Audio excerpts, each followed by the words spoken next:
Le règlement communal de police administrative, des adaptations ont été apportées à ce règlement. Vous savez que dans le cadre des sanctions administratives communales, nous allons pouvoir sanctionner des incivilités supplémentaires par rapport à ce qui était prévu initialement dans le règlement. On parle notamment des mauvais stationnements. Nous avons 2 agents constatateurs qui ont réussi leur épreuve qui leur permet désormais de constater une infraction. Et vous le savez, notre agent sanctionnateur est devenu provincial puisqu'on constatait que c'est un peu difficile pour un agent administratif de sanctionner par exemple son voisin. C'est un exemple au hasard. Et donc on a dit il faut peut-être mieux déléguer cette sanction à une personne plus éloignée de la commune.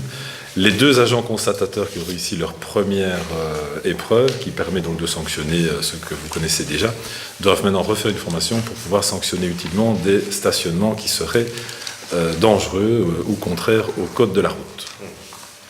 Voilà. Il y a un petit projet par rapport à ce règlement communal, et j'espère qu'on arrivera à le mettre en œuvre rapidement. Tout le monde ne connaît pas, et je pense que nous tous autour de la table, on connaît par cœur le règlement communal, bien entendu, mais je pense que tout le monde ne connaît pas par cœur ce règlement. L'idée, on avait lancé ce projet avec les 2 écoles, c'est d'organiser des petites vidéos qui seraient jouées par les enfants pour justement donner une meilleure visibilité et un côté plus didactique au règlement tel que vous le voyez.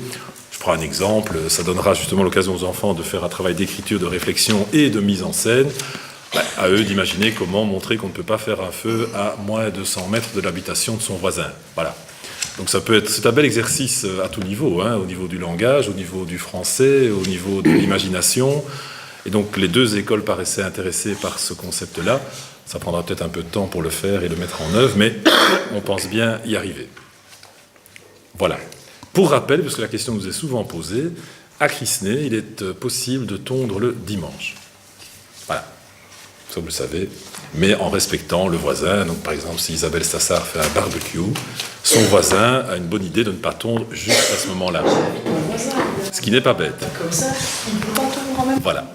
Donc c'est une question finalement de fête des voisins permanente, mais la question est souvent posée. On a eu de longs débats, c'est vrai, sur le sujet, parce qu'il fallait mettre d'accord plusieurs bourgmestres. L'idée quand même autour de cette possibilité-là, c'est de constater que vu le mode de vie maintenant de tout un chacun, c'est un peu compliqué. Les gens qui travaillent le samedi, les gens qui travaillent le lundi, enfin bref. Et donc le dimanche, parfois pour certaines personnes, ça tombe très bien.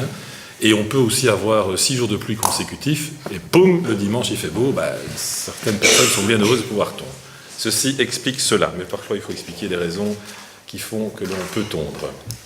S'il n'y a pas d'autres questions, nous pouvons voter. D'ailleurs, il n'y en a pas eu du tout, donc d'autres, c'est pas... S'il n'y a pas de questions.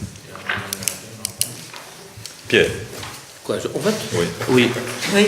Oui. Oui. Oui. Oui. Oui. Oui. Oui. Oui.